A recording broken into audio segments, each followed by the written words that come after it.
अब zona fasciculata mineralocorticoids या मिनरलोकॉर्टिकोस्टेरॉइड्स बनाता है।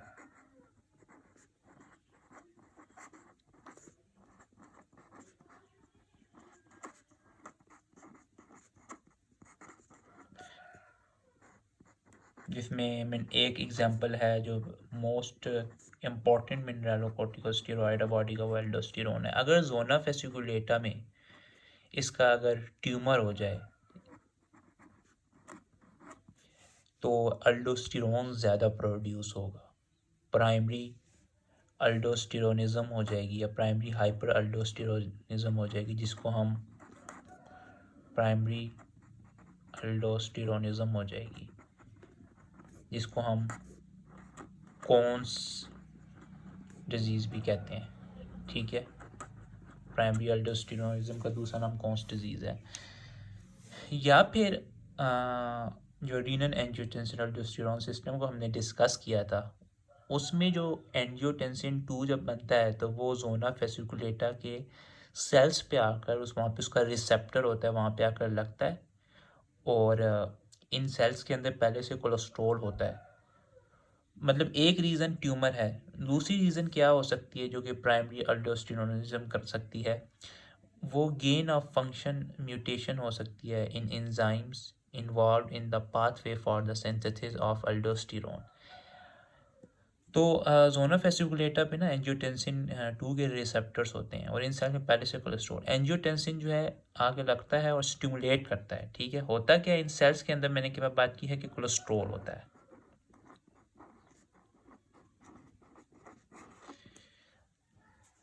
अब कोलेस्ट्रॉल पे ये एक रेट लिमिटिंग स्टेप है। कोलेस्ट्रॉल पे एक एंजाइम एक्ट करता है जिसे हम कहते हैं कोलेस्टेरॉल डेस्मोलेज, जो कि कोलेस्ट्रॉल को कन्वर्ट कर देता है प्रेग्निनोलोन में। फिर एक और एंजाइम है जो एक्ट करता है, उसको कहते हैं 3 beta hydroxy steroid dehydrogenase,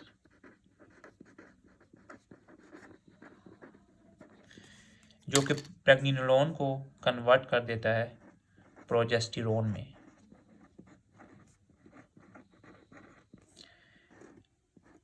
progesterone पे फिर एक और एंजाइम एक्ट करता है जिसे हम कहते हैं 21 अल्फा हाइड्रोक्सिलेज,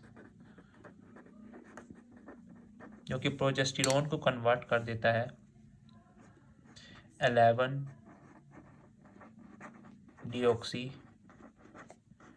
कोर्टिकोस्टेरोन। यहाँ पर एक और एंजाइम एक्ट करता है जिसे हम कहते हैं 11 बीटा हाइड्रोक्सिलेज,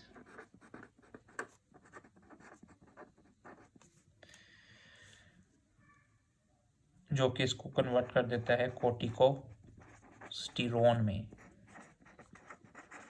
और लास्ट में अल्डोस्टेरोन साइंथेज एंजाइम एक्ट करता है,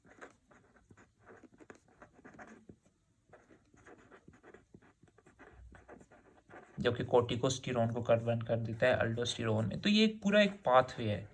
अल्डोस्टेरोन क्या करता है वो भी हमने रीनल एंजियोटेंसिन अल्डोस्टेरोन सिस्टम के साथ ही डिस्कस किया था कि ये डिस्टल टिब्यूल्स और convoluted tubule, late distal tubules और कॉन्वुलेटेड टिब्यूल्स के जो प्रिंसिपल सेल्स होते हैं वहाँ पे जाके ये साइट अफेक्शन है उसका, वहाँ पे जाके ये एक्ट करता है।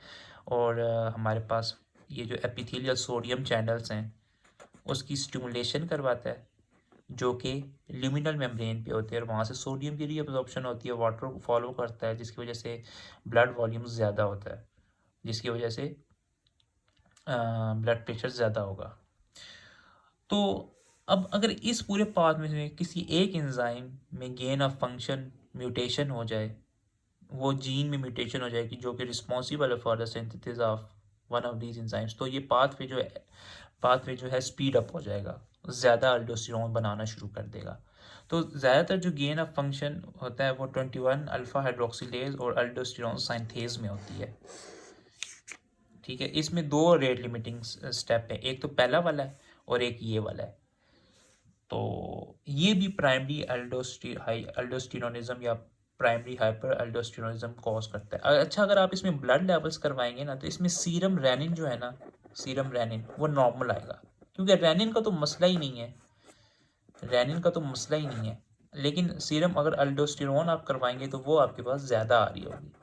जबकि प्राइमरी हाइपर एल्डोस्टेरोनिज्म में ना, जबकि सेकेंडरी हाइपर एल्डोस्टेरोनिज्म में, इसमें क्या होगा, इसमें एल्डोस्टेरोन की प्रोडक्शन हो रही है secondary to some disease. For example, अगर कोई रेनिन प्रोड्यूसिंग ट्यूमर है किडनी में, तो वहाँ से रेनिन ज़्यादा प्रोड्यूस हो रहा है, उसकी वजह से एल्डोस्टेरोन भी ज़्यादा प्रोड्यूस हो रहा है।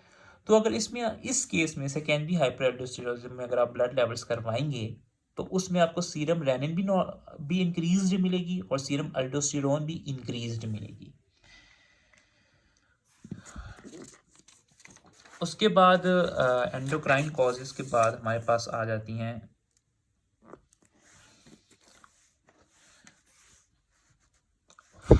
Cardiac causes.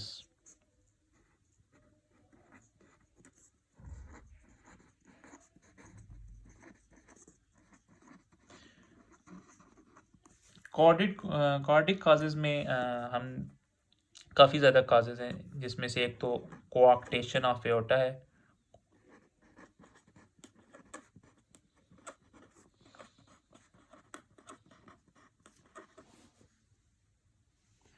और दूसरा जो है वो है पॉली आर्टराइटिस नोडोजा। तो इसमें से हम कोआक्टेशन ऑफ एओर्टा को डिस्कस करते हैं, क्योंकि कोआक्टेशन of aorta is the most common cause of secondary hypertension in young children। ठीक है,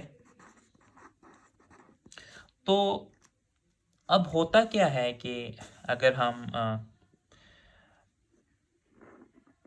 एक मतलब रफ सी हार्ट की तस्वीर बनाएं, या आर्च ऑफ एओर्टा है और राइट साइड पे राइट ब्रेकियोसेफेलिक या फिर ब्रेकियोसेफेलिक आर्टरी होती है, लेफ्ट साइड पे लेफ्ट कॉमन कैरोटिड और लेफ्ट सबक्लेवियन। ठीक है, इस तरह ये एओर्टा है जो कि कहाँ से निकल रहा है, लेफ्ट वेंट्रिकल से अराइज हो रहा है। अब फीटस में क्या होता है कि जो पल्मोनरी आर्टरी है, जो कि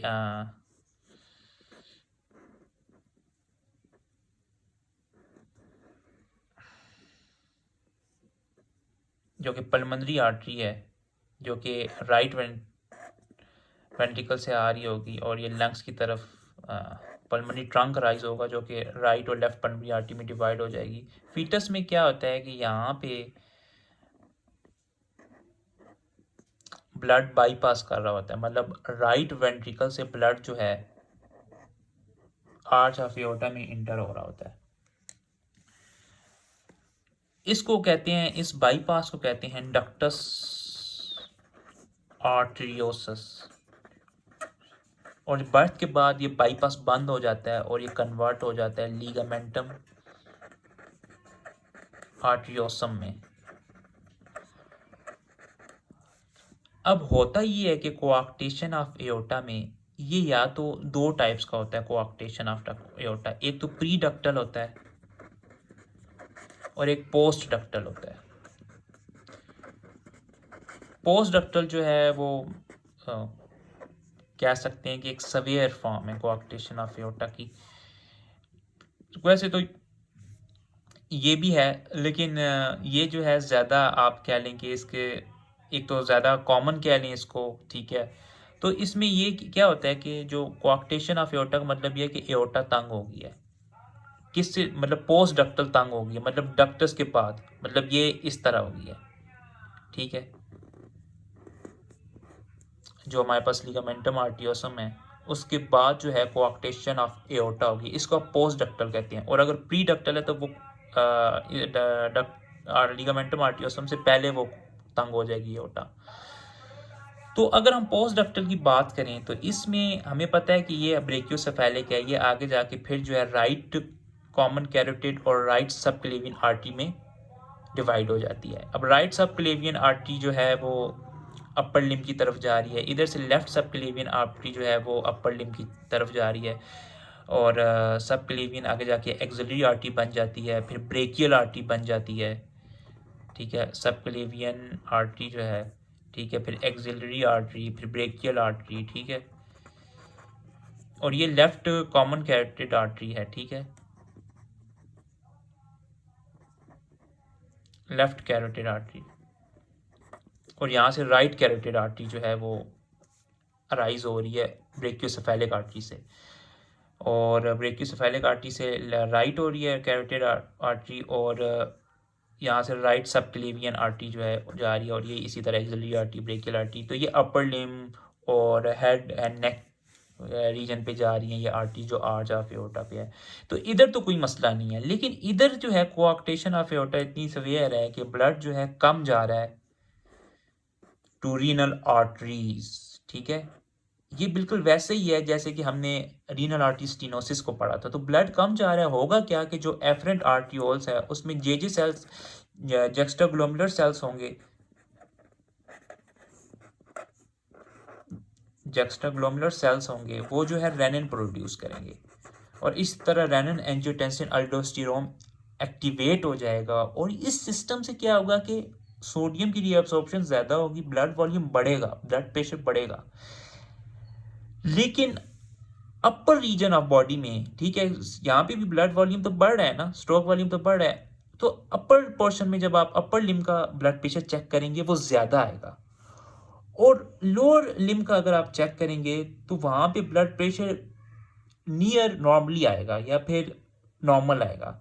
मतलब कि ब्लड प्रेशर तो देखिए पूरी रेनिन एंजियोटेंसिन अल्डोस्टेरोन सिस्टम की वजह से सोडियम की रीअब्जॉर्प्शन हुई, और ब्लड वॉल्यूम तो पूरे बॉडी में बढ़ा ना, पूरे बॉडी में ब्लड प्रेशर हो गया। हालांकि अपर रीजन में तो हमें ज़रूरत नहीं थी, इधर ज़रूरत थी ब्लड प्रेशर को बढ़ाने की, ठीक है, ताकि जो है ब्लड जो है सही तरीके से जा सके। लेकिन होगा क्या कि सिस्टम की एक्टिवेशन की वजह से अपर रीजन ऑफ बॉडी पे का ब्लड प्रेशर ज़्यादा हो जाएगा, और lower region of the body पे ब्लड प्रेशर नीडली नॉर्मल हो जाएगा।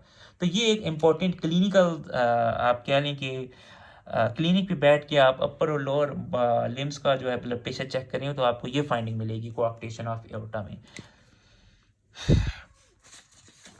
फोर्थ जो काजेज हैं वो है सेकेंडरी हाइपरटेंशन की, वो है ड्रग्स। ठीक है, अब ड्रग्स में बहुत ज़्यादा ड्रग्स हैं, कॉर्टिकोस्टेरॉइड्स हैं, कॉर्टिकोस्टेरॉइड्स हैं, एनसैड्स हैं, नेजल डिकंजेस्टेंट्स हैं। अगर आप स्टिमुलेंट्स की बात करें तो कोकेन है, एम्फेटामीन्स हैं, इवन ट्राइसाइक्लिक एंटी डिप्रेसेंट्स हैं, और ओरल कॉन्ट्रासेप्टिव्स हैं। ठीक है, जिसे मतलब बर्थ पिल्स भी कहते हैं। तो ओरल कॉन्ट्रासेप्टिव्स जो हैं वो ओरल कॉन्ट्रासेप्टिव्स जो हैं वो मोस्ट कॉमन कॉज है ऑफ हाइपरटेंशन की,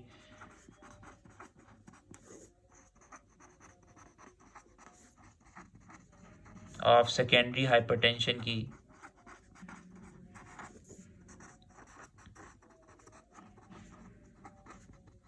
इन यंग वुमेन।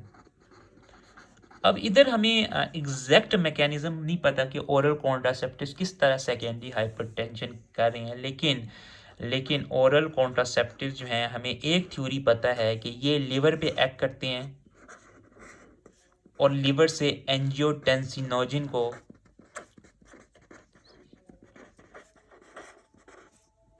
की प्रोडक्शन को इंक्रीज कर रहे हैं। ठीक है, तो एंजियोटेंसिनोजन हमें पता है कि एंजियोटेंसिन 1 में कन्वर्ट होता है। ठीक है, तो in the presence of renin जो है अब यहाँ पे एंजाइम के तौर पे काम करता है जो कि इस रिएक्शन को स्पीड अप कर देता है। लेकिन रेनिन अगर थोड़ा सा भी प्रोड्यूस हो रहा हो तो ये एंजियोटेंसिनोजन की पहले से इतनी ज़्यादा प्रोडक्शन होगी कि वो फ़ौरन एंजियोटेंसिन 1 में कन्वर्ट हो जाएगा और इस तरह एंजियोटेंसिन 2 बनेगा और रीनन एंजियोटेंसिन अल्डोस्टेरोन सिस्टम एक्टिवेट हो जाएगा और इस तरह जो है सेकेंडरी हाइपरटेंशन जो है वो कॉज करेगा। तो अगर आप ओरल कॉन्ट्रासेप्टिव छोड़ दें तो हाइपरटेंशन जो है खुद ब खुद ट्रीट हो जाएगी। तो ये कुछ कॉजेज़ थी सेकेंडरी हाइपरटेंशन की, हमने इसकी पैथोजेनेसिस पढ़ी।